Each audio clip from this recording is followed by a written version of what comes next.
हाय दोस्तों, B are lecture classes में आपका स्वागत है। आज से हम भारत का भूगोल पढ़ेंगे। ये हमारा भारत के भूगोल का पहला वीडियो है।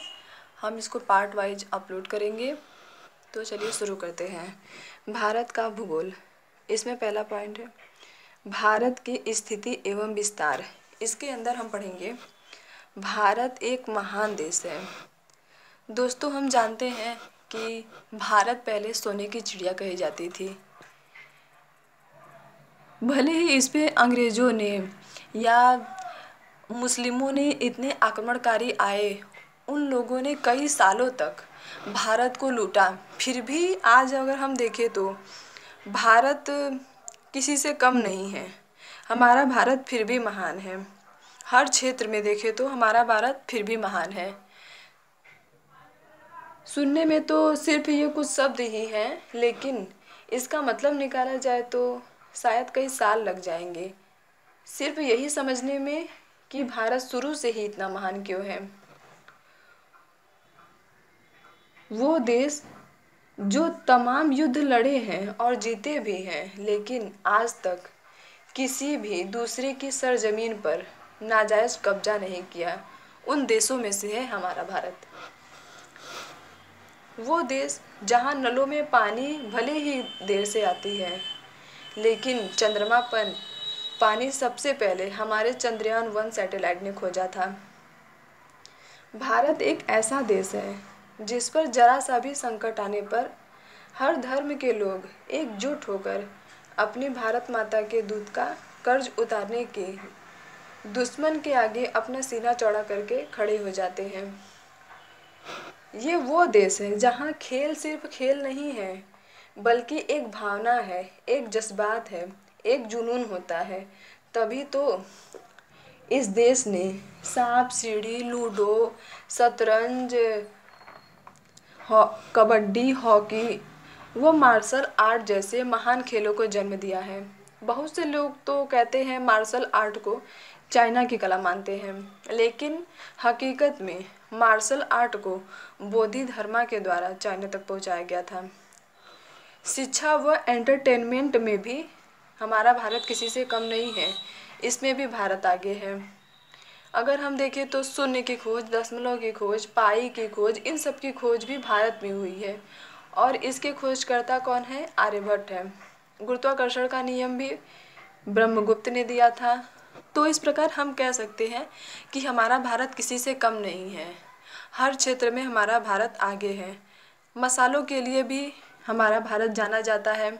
हर क्षेत्र में मसालों का निर्यात भारत से ही होता है। अगर भारत के बारे में हम कुछ कहें तो शायद मेरे शब्द ही कम पड़ जाएंगे। इतना महान हमारा भारत देश है। तो चलिए अगला पॉइंट शुरू करते हैं। इसकी सभ्यता उतनी ही पुरानी है जितना स्वयं मानव की है। भारत एशिया महाद्वीप के दक्षिण में स्थित एक विशाल देश है, जो कि स्वयं ही अपने में आप में एक उपमहाद्वीप है। दोस्तों, सबसे बड़ा महाद्वीप होता है, उससे छोटा उपमहाद्वीप होता है। तो भारत एक उपमहाद्वीप है। यह देश क्रम से 7वां सबसे बड़ा देश है क्षेत्रफल की दृष्टि से। सबसे बड़ा देश क्षेत्रफल की दृष्टि से कौन सा है? रूस है। भारत के दक्षिण में हिंद महासागर है, जिसका नाम अपने हिंदुस्तान के नाम पर हिंद महासागर नाम रखा गया है। तो चलिए दोस्तों, इसको हम मैप के थ्रू देख लेते हैं। दोस्तों, ये है हमारा प्यारा भारत। इसमें हम देख लेते हैं कहाँ पे हिंद महासागर है। तो दोस्तों, ये भारत के दक्षिण में देखें तो यहाँ पे है हिंद महासागर। ये है दोस्तों हिंद महासागर। अपने हिंदुस्तान के नाम पर ही हिंद महासागर का नाम हिंद महासागर रखा गया है। और दोस्तों, अगर हम भारत के पूर्व में देखें तो यहाँ पे क्या है? यहाँ पे है बंगाल की खाड़ी। और इधर अगर हम पश्चिम में देखें तो यहाँ पे है अरब सागर।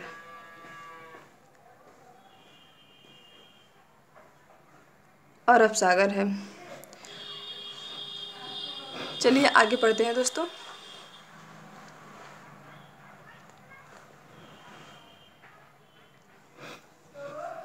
भारत का प्राचीन नाम आर्यवत है।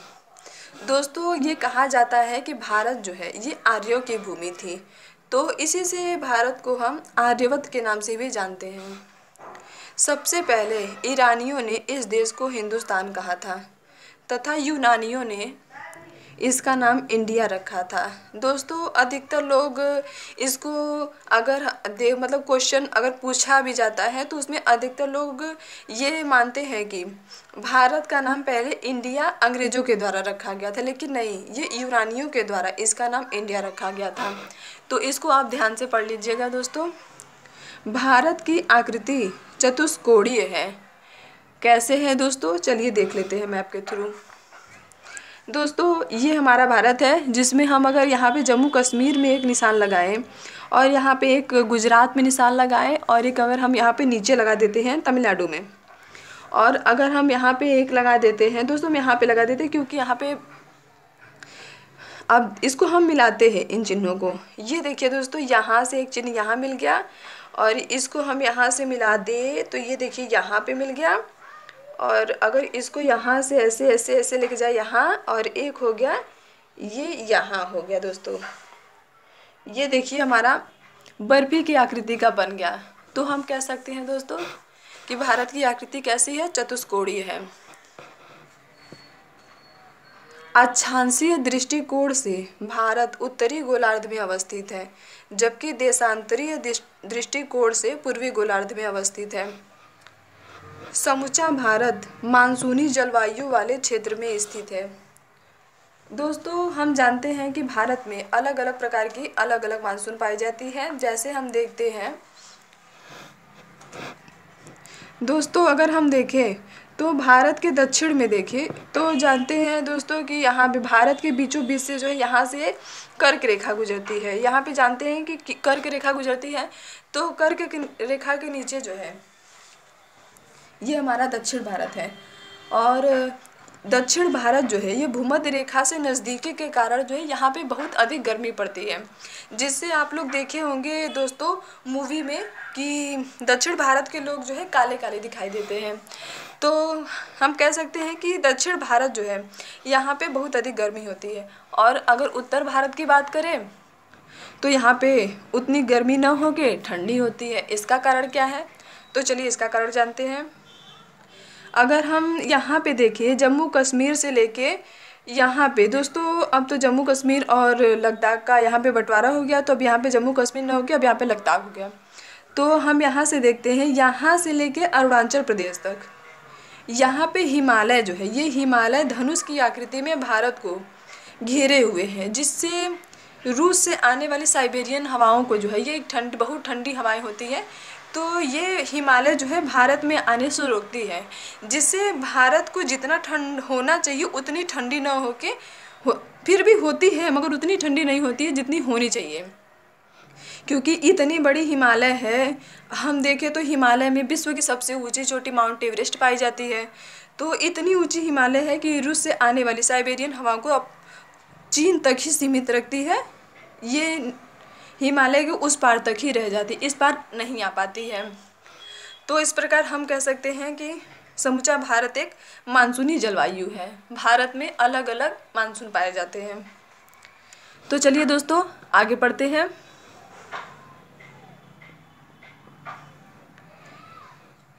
इसका विस्तार उष्ण तथा उपोष्ण दोनों कटिबंधों में है। भारत का विश्व में क्षेत्रफल की दृष्टि से 7वां रैंक है तथा विश्व में कुल भूमि का 2.42% है।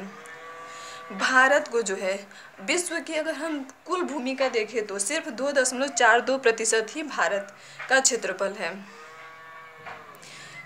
अब हम देख लेते हैं दोस्तों सबसे बड़ा देश कौन सा है, और इसको हम क्रम वाइज से देख लेते हैं। तो यहाँ पे देखें तो सबसे बड़ा रूस है, फिर कनाडा, चीन, अमेरिका, ब्राज़ील, ऑस्ट्रेलिया के बाद फिर 7वें नंबर पे भारत आ जाता है, फिर 8वें नंबर पे अर्जेंटीना है। दोस्तों यहाँ से क्वेश्चन हमेशा बनते रहते हैं, इसको आप ध्यान से पढ़ लीजिएगा और ये ज़रूर पढ़ लीजिएगा कि सबसे बड़ा देश कौन सा है और भारत के अगल बगल के कौन कौन से देश हैं। चलिए दोस्तों आगे बढ़ते हैं। भारत का क्षेत्रफल, तो हम देख लेते हैं भारत का क्षेत्रफल कितना है। भारत का कुल क्षेत्रफल 32,87,263 वर्ग किमी है। ये दोस्तों हम देख रहे हैं ये पूरा हमारा भारत है, यहाँ से पूरा यहाँ तक, तो इसको ये पूरा यहाँ से यहाँ पूरा तमिलनाडु तक पूरा ये भारत जो है इसका पूरा क्षेत्रफल कितना है 32,87,263 वर्ग किमी है। भारत की उत्तर से दक्षिण तक की लंबाई 3214 किमी है तथा पूर्व से पश्चिम की लंबाई 2933 किमी है। इसको हम मैप में देख लेते हैं दोस्तों। ये देखिए दोस्तों, यहाँ पे देखिए ये उत्तर से लेके दक्षिण तक, यहाँ पे तमिलनाडु में कन्याकुमारी तक हम देख लेते हैं। तो यहाँ पे देखिए ये यहाँ से यहाँ तक की लंबाई कितनी है, ये हम देख लेते हैं यहाँ से कितनी है, ये है 3214 किमी है। और अगर हम यहाँ पूरब से पश्चिम तक गुजरात से लेके अरुणाचल प्रदेश तक देखें तो कितना है, यहाँ से यहाँ तक की लंबाई 2933 किमी है। ओके दोस्तों, चलिए आगे बढ़ते हैं। भारत भूमध्य रेखा के उत्तर में 6 डिग्री 4 मिनट से 37 डिग्री 6 मिनट उत्तरी अक्षांश तक तथा 68 डिग्री 6 मिनट से 97 डिग्री 25 मिनट पूर्वी देशांतर में फैला है। तो इसको हम देख लेते हैं दोस्तों। ये देखिए यहाँ पे 37 डिग्री 6 मिनट से यहाँ पे उत्तर में, यहाँ से लेके पूरा तमिलनाडु में दक्षिण में यहाँ पे कन्याकुमारी तक 6 डिग्री 4 मिनट तक है। और अगर हम यहाँ पे पूरब में बात करें तो ये कितना है 68 डिग्री 7 मिनट से 97 डिग्री 25 मिनट पूर्वी देशांतर तक भारत फैला हुआ है। आपको समझ में आ रहा होगा दोस्तों। चलिए हम आगे पढ़ते हैं। भारत की मानक समय रेखा 82.5 डिग्री पूर्वी देशांतर है। यह रेखा प्रयागराज के नैनी से या हम कह सकते हैं मिर्ज़ापुर से गुजरती है। दोस्तों प्रयागराज का नैनी या फिर मिर्ज़ापुर, इनमें से कोई भी ऑप्शन होगा तो ये दोनों सही है, आप इनमें से किसी भी ऑप्शन को मार सकते हैं। तो हम ये देखते हैं भारत की मानक समय रेखा क्या है। ये देखिए दोस्तों, ये हमारा भारत हो गया। तो भारत की मानक समय रेखा जो है ये यहाँ से गुजरती है। ये यहाँ पे भारत का 82 डिग्री पूर्वी देशांतर है। तो यहाँ से भारत की जो है ये मानक समय रेखा जो है यहाँ से ये गुजरती है दोस्तों। चलिए दोस्तों आगे पढ़ते हैं।